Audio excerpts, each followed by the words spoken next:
A través de esta presentación vamos a hacer una breve reseña historiográfica sobre algunos de los principales libros escritos en torno a la historia del cine argentino.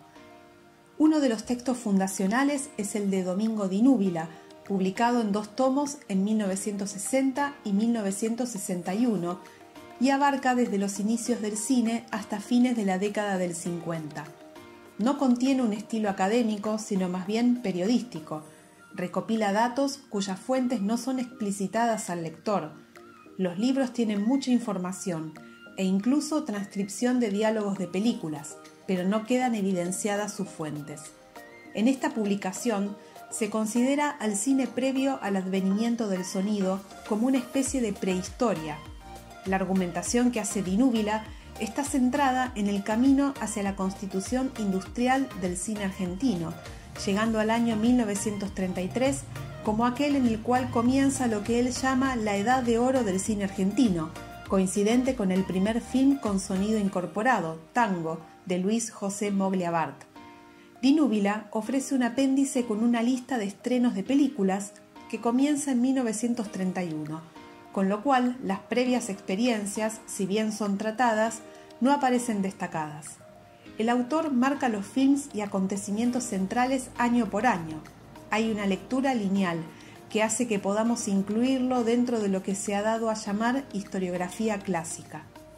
Esta línea es la que desarrollaron los primeros historiadores sobre cine latinoamericano, que ejercían la crítica y no provenían de ámbitos marcadamente académicos.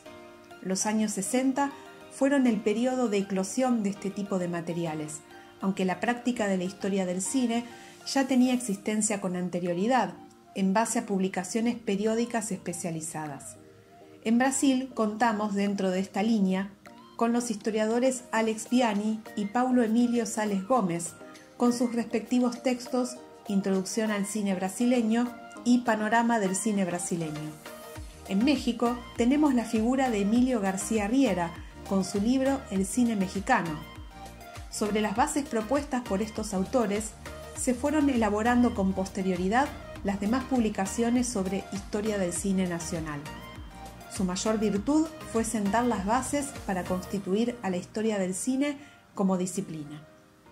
El texto seminal de Domingo Di Núbila ha sido célebre también por mantener una perspectiva política más o menos explícita, en su caso desde una postura antiperonista.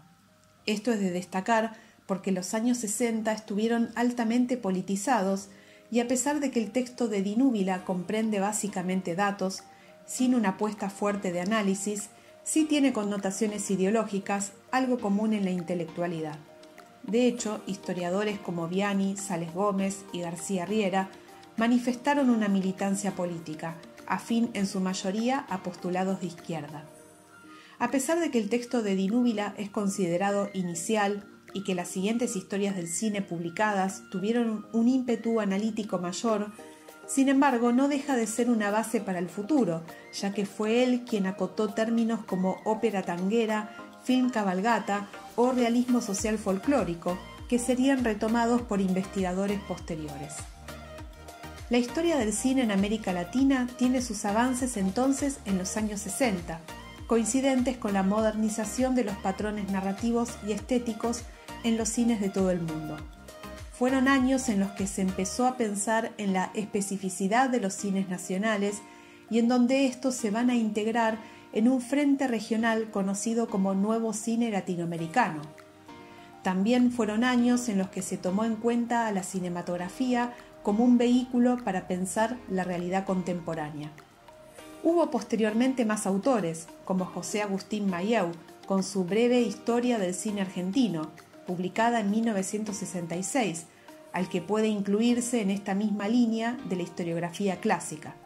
Como su título lo indica, recorre la historia del cine argentino de forma compacta, haciendo hincapié en el proceso de evolución hacia la modernización cinematográfica, considerándola como una etapa de madurez en la historia del cine argentino.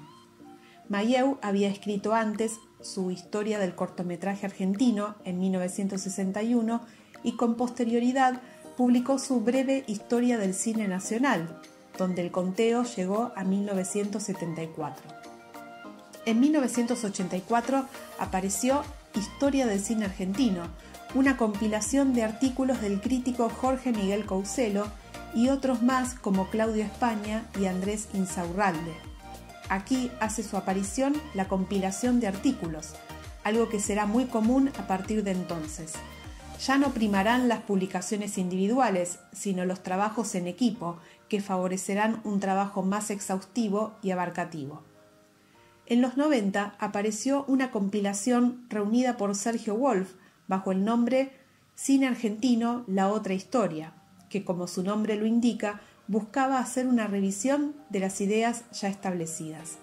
Este material trabaja algunas temáticas poco tratadas hasta ese momento, como por ejemplo el cine de la dictadura. Ya en el siglo XXI aparece el texto de César Maranguelo, Breve historia del cine argentino.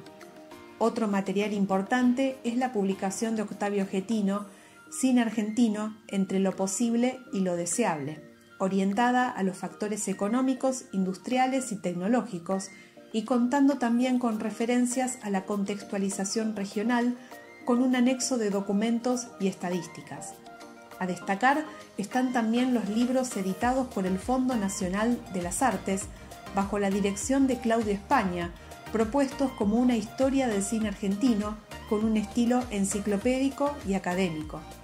Es una colección compuesta, por un lado, por los volúmenes Industria y Clasicismo, que abarcan el período clásico industrial, analizando la formación de géneros cinematográficos.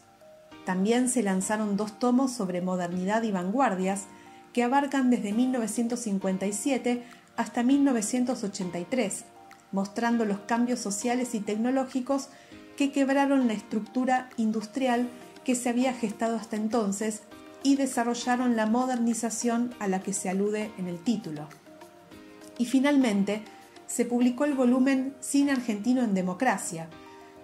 Estos tomos abarcan diferentes aspectos de la cinematografía argentina por medio de artículos escritos por autores que se dedicaron a la crítica y la investigación sobre cine, como Ricardo Manetti, Ana Amado, Gonzalo Aguilar, César Maranguelo, Ana Laura Luznich, María Valdés, Elena Goiti, Armando Capalvo, Héctor Cohen y muchos más, mayormente salidos de la Facultad de Filosofía y Letras.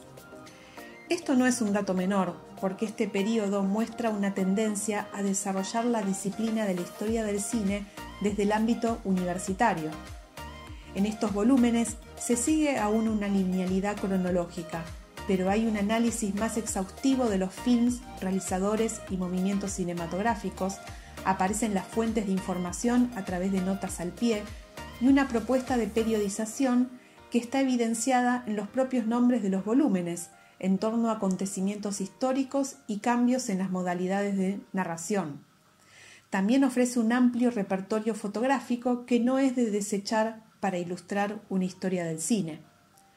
Luego existe un libro, en 2 volúmenes, muy útil para el estudio del cine argentino en su eje social y político, que es el editado por Ana Laura Luznich y Pablo Piedras, Una historia del cine político y social en Argentina, formas, estilos y registros. El objetivo de esta historia del cine es descubrir la inscripción del cine social y político en Argentina en sus diferentes etapas y formas. Generalmente se plantea que los años 60 fueron los iniciadores de esta tendencia, pero estos libros se encargan de demostrar que ese eje se mantuvo en el cine argentino desde sus inicios hasta la actualidad. Busca establecer una propuesta teórica sobre el cine político y social y sus diferentes manifestaciones, como el cine de intertexto social, el cine documental político-testimonial, el cine de ficción político-testimonial y el cine de intervención política, entre otros.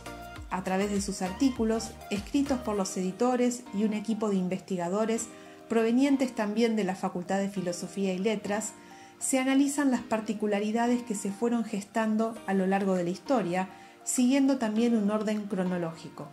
Se ven casos que provienen de la producción industrial, como los que forman parte del cine de circulación alternativa o clandestina. Si bien se centra en el cine argentino, hay algunas referencias en determinados artículos a las influencias del cine mundial y a lo acontecido en América Latina. Se trata de un trabajo histórico, pero también analítico y teórico. Este ha sido un somero repaso sobre algunos de los libros que recorren la historia del cine argentino. No están aquí contemplados los estudios publicados en revistas académicas a manera de artículos o dossiers, cuyo margen es mucho más difícil de abarcar en unos pocos minutos. En la última década, las ofertas se han ampliado y ya no es tan frecuente el abordaje historiográfico anclado únicamente en lo nacional. Surgirán materiales relacionados con los estudios regionales, el comparativismo y la transnacionalidad, que buscarán abordar a la cinematografía argentina en sus nexos con otras disciplinas, otros países y diferentes modalidades de producción.